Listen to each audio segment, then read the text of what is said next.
হচ্ছে বোঝার জায়গা জি আচ্ছা আচ্ছা হ্যাঁ ইনশাআল্লাহ। তাইলে তো তখন উট যখন এরকম মানে পড়ে যাবে, ফাকুলু মিনহা ওয়া তাইমুল কানিআ ওয়াল মু'তার কাযালিকা সাখখারনাহা লাকুম লাআল্লাকুম তাশকুরুন।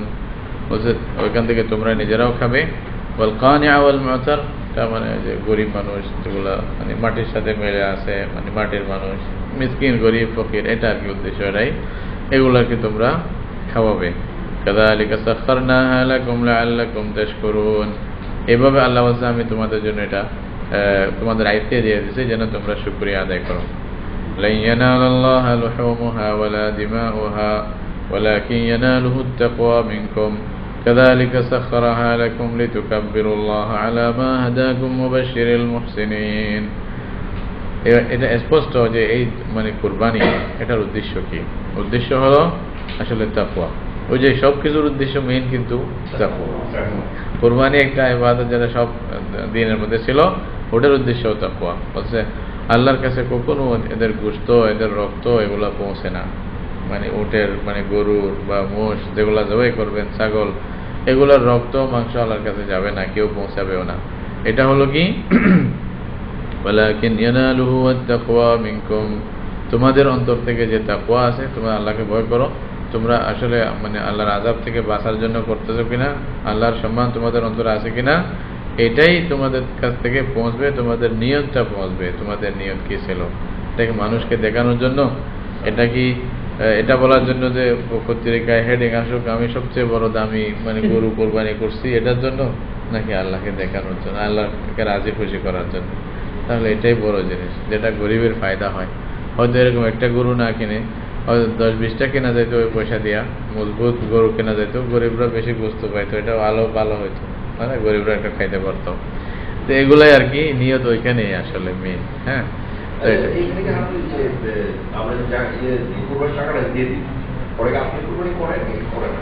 এটা নিশ্চিত হওয়া দরকার আসলে করে কিনা। যদি এরকম হয় যে করে না, তাহলে দিয়েন না সামনে দেখে। আর যদি মানে এরকম আপনার নিশ্চিত কারো বিশ্বাস আছে, হ্যাঁ অবশ্যই করতেছে, আপনার রিপোর্ট দিচ্ছে, হ্যাঁ ভাই আপনার কোরবানি হয়ে গেছে, ও করছে, তাহলে আবার বিশেষ করে হজের সময় যারা যান, এটা হচ্ছে যে বিদেশে কোথাও আমরা এখানে আছি, আমরা আমাদের দেশে পাঠাইলাম বা কোনো একটা সংস্থাতে দিলাম গরিবদের মধ্যে মানে বাঁটার জন্য, বললাম যে আমি একটা গরু দিব কোরবানি করার জন্য, আপনি এটা কোরবানি করে গরিবদের মধ্যে গোস্তগুলো বাঁটিয়ে দেবেন। এরকম কোনো সংস্থা যদি দায়িত্ব নেয়, তারা যদি নিশ্চিত হন যে হ্যাঁ তারা করবে, তাদেরকে দিতে পারেন, অথবা নিজেও করতে পারেন। আর বিশেষ করে হজের সময় যখন আপনারা যান, হাজিরা যখন আসে, মানে হাজিরা যখন পয়সা দিয়ে দেয় ওখানে সৌদি আরব ব্যাংকগুলোতে, ওইটা কোরবানির জন্য যে পয়সাটা দেওয়া হবে, ওটা মানে একটা টোকেন সিস্টেম আছে, ওটা যতগুলি টোকেন দুটুকুই ওটা সরকারি মানে ট্রেজারিতে জমা হয়, সেই হিসাবে সেই অনুপাতে প্রত্যেকটা টোকেনের জন্য এক একটা করে কোরবানি করা হয়। হ্যাঁ, ওরা করে ফেলে, ওরা করে ফেলে ওখানে ইনশাআল্লাহ আলহামদুলিল্লাহ কোনো রকমের সৌদি হুকুমত এই সমস্ত ব্যাপারে খুবই। আবার সেই কোরবানিগুলো আবার ওরা কি করে সারা বিশ্বের মধ্যে পৌঁছায় দেয়, মানে ভাগ করে গরিব মুসলমানদের কাছে পৌঁছায় দেয়, এরকম হয়। আমরা অনেক সময় এই যে মাদ্রাসায় থাকতে এই যে দুম্বার গোস্ত খেয়েছি, বলছে সৌদি আরব থেকে আসছে, এরকম হয়, ভালো আসবে, ভালো বলছে বাংলাদেশে দুম্বার গোস্ত কে কল্পনা করবে, তো খাইছি এটা। তো এটা আসল উদ্দেশ্য হলো তাকওয়া। কাযালিকা সাখখারাহা লাকুম লিতুকাব্বিরুল্লাহা আলা মা হাদাকুম, আল্লাহ বলছে এরকম ভাবে আল্লাহ তোমাদের জন্য এটা মানে তোমাদের আয়ত্তে করে দিয়েছেন। কেন? লিতুকাব্বিরুল্লাহা আলা মা হাদাকুম, আল্লাহ যে তোমাদের হেদায়েত দিয়েছেন, তোমাদের রাস্তা দেখাই দিয়েছেন, এজন্য আল্লাহর তাকবীর বলবে, বেশি বেশি জিকির করবে, আল্লাহু আকবার বলবে। যে আল্লাহু আকবার বলা এখানে এটা জিকিরে খাস এবং লফজি, এটাই মুরাদ, আল্লাহু আকবার বলা, আল্লাহর জিকির করা, তাই না? এখানে কিন্তু লিতুকাব্বিরুল্লাহ মানে আর কিছু উদ্দেশ্য নয়, সোজা আল্লাহু আকবার বলা এটাই উদ্দেশ্য। যেরকম ভাবে মানে এই যে ঈদের সময় বলা হয়, আবার আইয়ামে তাশরীফের সময় বলা হয়, মানে এরকম হজের মধ্যে, এগুলাই তো হজের মধ্যে আর কি আল্লাহর জিকিরই তো বেশি। রাসূলুল্লাহ সাল্লাল্লাহু আলাইহি ওয়াসাল্লাম যখন আসতেছিলেন, তখন সাহাবায়ে কেরাম একটু ধীমা ধীমা আওয়াজে বলতেছিলেন, তো মানে তালবিয়া যেটা পড়া হয় আর কি। আল্লাহ রাব্বুল আলামিন হযরত ইয়াকে পাঠাইছেন, জিবরাইল আলাইহিস সালামকে পাঠাইছেন, বলছে যে মুরু আসহাবা মুহাম্মদ ফালিয়ারফাউ আসওয়াতাহুম, বলছে আপনি মুহাম্মদের সাথীদেরকে বলো যেন জোরে জোরে বলে আল্লাহর এটা ভালো লাগতেছে। আল্লাহু আকবার। এখানে আল্লাহ জিবরিলকে পাঠিয়েছে সোজা, উনি পাশে বলছে ইয়া রাসূলুল্লাহ আল্লাহ বলতেছে জোরে বলতে, বলেন। তখন সবাই যে জোরে বলছে সুবহানাল্লাহ। এজন্য হাদিসের মধ্যে আছে আফজালুল হাজ্জি আল হাজ্জু ওয়াস সাজ্জু, মানে হাজ্জুন হাজ্জুন সাজ্জুন সেই শব্দ। আল হাজ্জু ওয়াস সাজ্জু মানে কি, কুরবানি যার মধ্যে হবে আর যার মধ্যে চিল্লানি হবে, চিল্লাই চিল্লাই মানুষ বলবে জোরে সরে।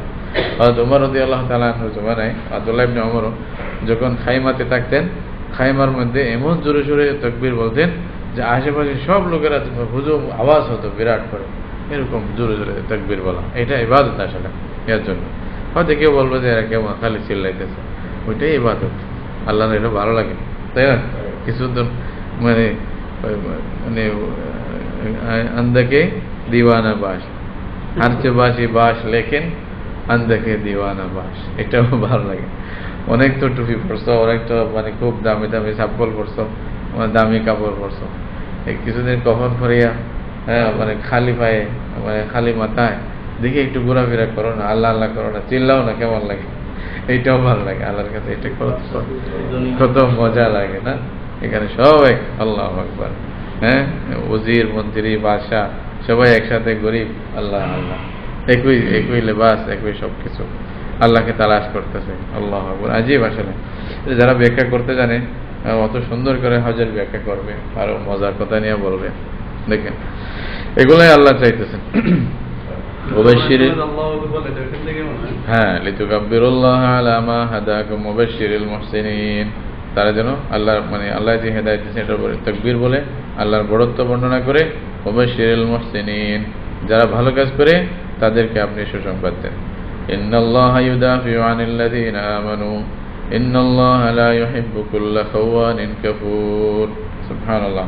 এই আয়াতটা আসলে খুবই গুরুত্বপূর্ণ এবং খুব সান্ত্বনাদায়ক। যারা দ্বীনের কাজ করে, যারা মানে দ্বীনের জন্য কিছু কোরবানি দিতে চায়, কিছু পেশ করতে চায়, মানে তাদের ব্যাপারে কত সুন্দর। ইন্নাল্লাহা ইউদাফিউ আনিল্লাযীনা আমানু, আল্লাহ ঈমানদারদের পক্ষ থেকে আল্লাহ নিজেই প্রতিরক্ষা করবে, দেফা করবে।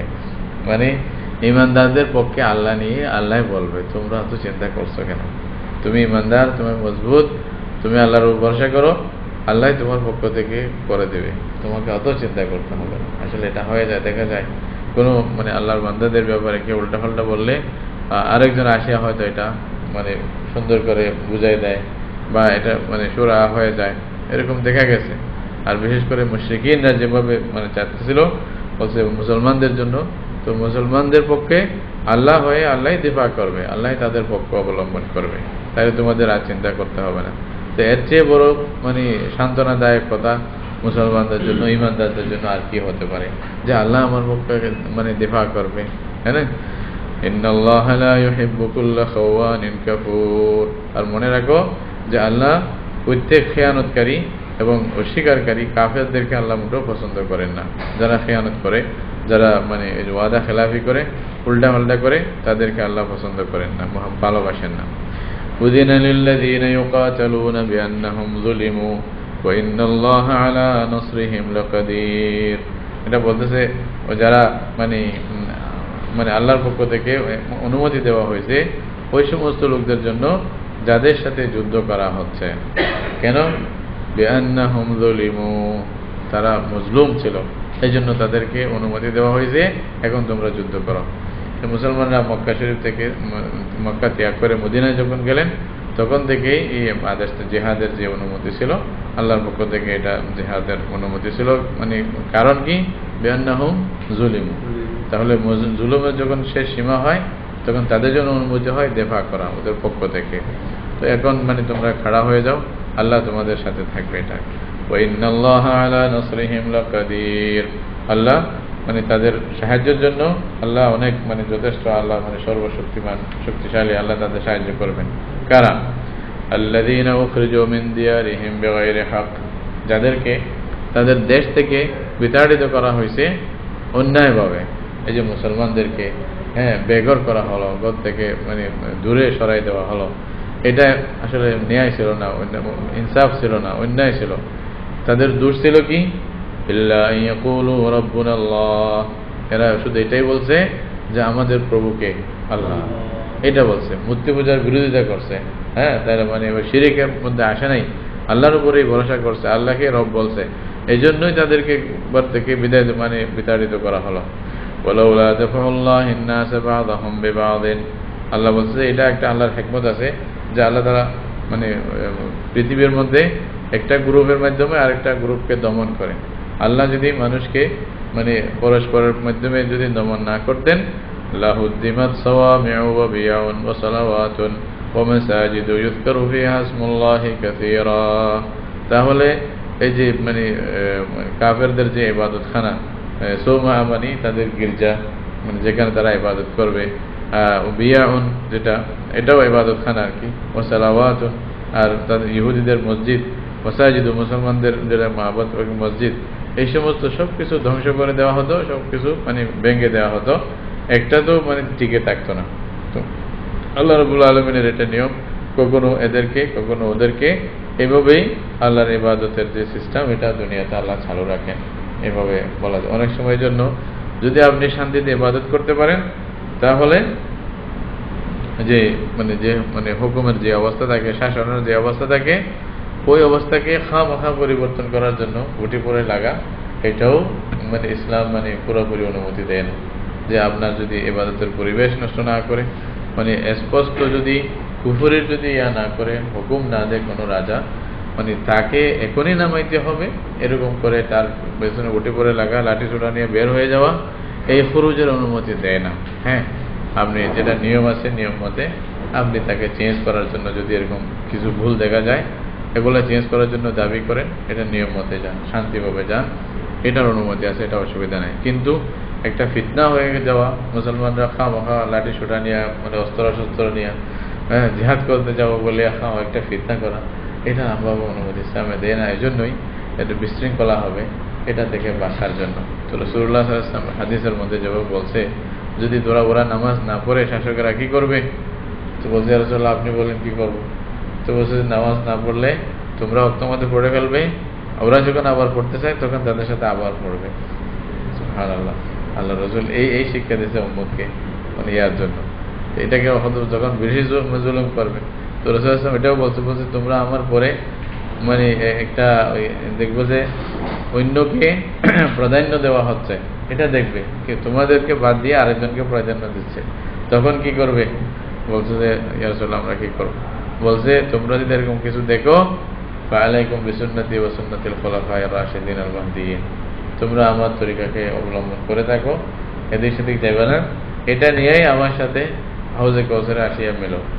অর্থাৎ দুনিয়া যেদিকে যাক তোমরা আমার তরিকা ছাড়বে না, এটার উপরেই থাকবে, এটা বলছে। এরকম হতে পারে, এটা হবে, এটা রাসূল সাল্লাল্লাহু আলাইহি ওয়াসাল্লাম যখন ভবিষ্যৎবাণী করে গেছেন, এটা হবেই স্বাভাবিক। তো সব কিছুকে আপনার মন মতে হবে তাও না, তো এই জন্য সব কিছুর জন্য আপনি যে একটু উঠে পড়ে লাগিয়ে যাবেন তাও না। অনেক সময় এটা করতে গিয়া ইবাদতের পরিবেশটাই নষ্ট হয়ে যায়, এটা আরো মুসিবত হয়ে যায়। এটা হলো আমাদের না বোঝার কারণে। হয়তো তাদেরকে বোঝানোর মাধ্যমে আরো বড় একটা কাজ করা যেত, কিন্তু এমন একটা কিছু করলাম ওইটাই বন্ধ করে দিল, তাহলে আর ফায়দা কি হল, তাই না? এটা এই জন্য মানে আস্তে ধীরে ধৈর্যের মাধ্যমে করা, এটাই সবচেয়ে বড় জিনিস। মানে আল্লাহর ধৈর্য কত দেখেন, আল্লাহর ঘরের মধ্যে 360টা ভূত রেখে দিয়েছে, পূজা করা হচ্ছে। আল্লাহ রাব্বুল আলামিন হয়তো আল্লাহ চাইলে তো তাদের হাত ভেঙে দিত, তখনই যখন রাখতেছে তখনই হাত মানে পা চলতে দিত না, কিন্তু আল্লাহ এভাবে করেন নাই। এটা 1700 বছর ছিল, এটা মানুষকে মানে শিক্ষা দেওয়ার জন্য যে এভাবেই দিন, এভাবেই তোমরা মিলেমিশে থাকবে, তাদেরকে বুঝাবে, বোঝানোর জন্য কষ্ট হলে এটা আমি তোমাদেরকে সওয়াব দিব, এভাবে আল্লাহ তাআলা বলতেছেন। তো এটা আমাদেরকে শিক্ষা নেওয়া দরকার এখান থেকে। দেখেন, আচ্ছা, ওয়ালা ইয়ানসুরান্নাল্লাহু মান ইয়ানসুরুহু, বলছে যে আল্লাহ সাহায্য করবে, আল্লাহ তার সাহায্য করবে। এখানে আল্লাহর সাহায্য কি? আল্লাহকে মুতাআতে সাহায্য করতে হবে। আল্লাহর সাহায্য মানে আল্লাহর দ্বীনের সাহায্য, আল্লাহর রাসূলের সাহায্য, মানে আল্লাহর কিতাবের সাহায্য। আল্লাহর কিতাবকে মানে সমুন্নত রাখার জন্য, রাসূলের কথাকে সমুন্নত রাখার জন্য চেষ্টা করা, এটাকে সাহায্য বলছে। ইন্নাল্লাহা লাকাওয়িয়্যুন আজিজ, আল্লাহ অনেক শক্তিশালী, আল্লাহ খুব প্রভাবশালী, আল্লাহর উপরে কেউ বিজয় লাভ করতে পারে না। আল্লাযীনা ইম্মাক্কান্নাহুম ফিল আরদি আকামুস সালাতা ওয়া আতাউয যাকাতা ওয়া আমারু বিল মা'রুফি ওয়া নাহাউ আনিল মুনকার ওয়ালিল্লাহি আকিবাতুল উমুর। এখানে আল্লাহ বলছেন যারা ক্ষমতার দায়িত্ব যদি কাউকে আল্লাহ দেন, জমিনের অবস্থা যদি চেঞ্জ করে দেন, ক্ষমতা আবার যদি চেঞ্জ হয়, এটা আল্লাহর পক্ষ থেকে হয়, এদিক সেদিক হয়, পালা বদল হয়, এটা মিন জানিবিল্লাহ। আসলে মানুষ বুঝতেই পারে না, একটা কল্পনা করে আরেকটা হয়, এরকম দেখা যায়। এটা কেন হয়? এটা যদি আল্লাহ যদি কাউকে ক্ষমতার বার দেন, দায়িত্ব দেন, তাহলে কি করবে? এখন এখানে বলছে আল্লাযীনা, ওই সমস্ত মুসলমান যাদেরকে জুলুম করা হচ্ছিল তাদেরকে আল্লাহ অনুমতি দেওয়া হয়েছে যুদ্ধ করার জন্য। এই যুদ্ধের পরে এদের হাতে যখন সব ক্ষমতা বার আসবে, ইম্মাক্কান্নাহুম, আল্লাহ আমি যদি তাদেরকে জমিনের দায়িত্ব দিয়ে দেই, সুযোগ দিয়ে দেই, জমিনে ক্ষমতা যে হুকুমত করার শাসন বা তাদেরকে দেওয়া হয়, আকামুস সালাহ, তারা প্রথম কাজ কি করবে? নামাজ প্রতিষ্ঠা করবে। এখন আমাদের গুলোতে নামাজের ধারে না। যখন এই পার্লামেন্টের প্রথম আসবে তখন নাউজুবিল্লাহ ওই শিরকি কারবার এই সেই শুরু করতেই মাজার দিয়ে শুরু করবে। আবার যখন জাতীয় সংসদে যাবে আরো কি কি সদর বদল করে উল্টা পাল্টা, বুঝছেন, পার্লামেন্টে গিয়া। তো আল্লাহর ইবাদত দিয়ে শুরু করা এটা নাই, বুঝছেন, যে তারা নামাজ প্রতিষ্ঠা করে। তাহলে মুসলিম যে সরকার, মুসলিম সরকারের প্রথম দায়িত্ব হবে মুসলমানদের নামাজের চিন্তা করা। হযরত ওমর রাদিয়াল্লাহু তাআলা আনহু নিজে সব গভর্নরদের কাছে লিখতেন, ইন্না আহাম্মা উমুরিকুম ইলাইয়া আস-সালাহ। এটা উনি চিঠি লিখতেন, চিঠির মধ্যে লিখবেন যে তোমাদের সবচেয়ে মেইন গুরুত্বপূর্ণ বিষয় আমার কাছে হলো নামাজ। ফামান আকামাহা ফাকাদ আকামাদ-দ্বীন, নামাজ প্রতিষ্ঠা করলে তোমরা দ্বীন প্রতিষ্ঠা করছো। আর যদি নামাজেই হয় তাহলে ওমান হাদামাহা ফাকাদ হাদামাদ-দ্বীন, আর নামাজ ধ্বংস করলে তাহলে দ্বীন পুরাই তুমি ধ্বংস করবে। সুতরাং নামাজের প্রতি যেন গুরুত্ব থাকে, এটার মধ্যে যেন অবহেলা না হয়, এটা ওনারা বলতো।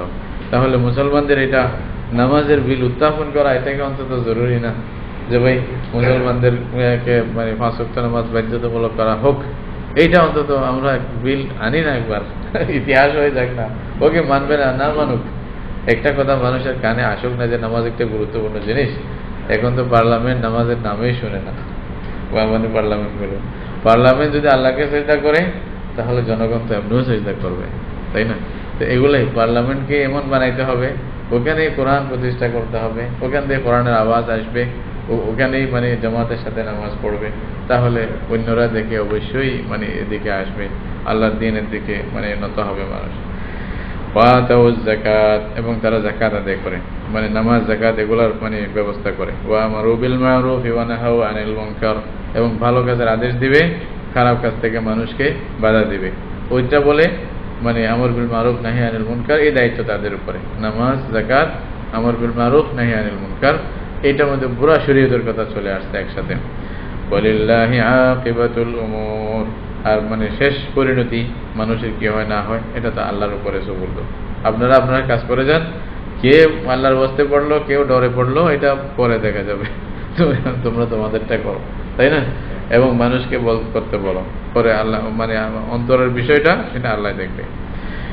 আর বলছে ভাই ইউকাযযিবুকা ফাকাদ কাযযাবাত ক্বাবলাহুম কওমুন নূহিন ওয়া আদুন ওয়া সামুদ, আর যদি তারা আপনাকে যদি অস্বীকার করতেছে, মিথ্যারোপ করতেছে, তাই এটা চিন্তা করার কারণ নাই, এটাতে আপনি চিন্তিত হবেন না, পেরেশান হবেন না। কেন? এর আগে এদের আগে নূহের কওম, আদের কওম এবং সমুদ, কওমে সমুদ, কওমে আদ, কওমে নূহ, এরাও তো নবীদেরকে মিথ্যারোপ করছে, এরাও তো উল্টা বলছে। কওম ইব্রাহিম ও কওম লূত, ইব্রাহিমের কওম, লূত আলাইহিস সালামের কওম, এরা সবাই তো মানুষকে নবীদেরকে মিথ্যারোপ করছে। ওয়া আসহাবু মাদিয়ান ওয়া কুযযিবা মূসা, এই আসহাবে মাদিয়ান ওই যে শুআয়ব আলাইহিস সালামের কওম, বলছে এরাও তো নবীদেরকে মিথ্যারোপ করছে। ওয়া কুযযিবা মূসা, মূসাকেও তো ওরা মিথ্যারোপ করছে। আপনি কেন? তাহলে পুরো ইতিহাস দেখেন, এটা তো আজকে না, এটা পুরো ইতিহাস চলে আসতেছে, কত পেরেশান হওয়ার দরকার নেই।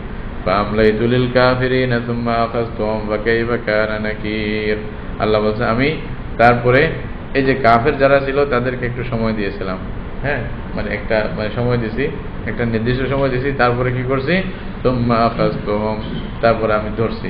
ফাকাইফা কানা নাকির, তাদের আযাব কি অবস্থা ছিল, মারাত্মক অবস্থা ছিল তাদের আযাব। কেউ তো আযাব থেকে বাঁচতে পারে নাই। তো আপনি একটু ধৈর্য ধরেন, দেখেন এদের কি হয়, আর একটু সুযোগ দেন তাদেরকে। আপনাকে মিথ্যার করলে করুক, তাদেরও পরিণতি এরকমই হবে। এরকম ফাকাইয়্যিম মিন ক্বরিয়াতিন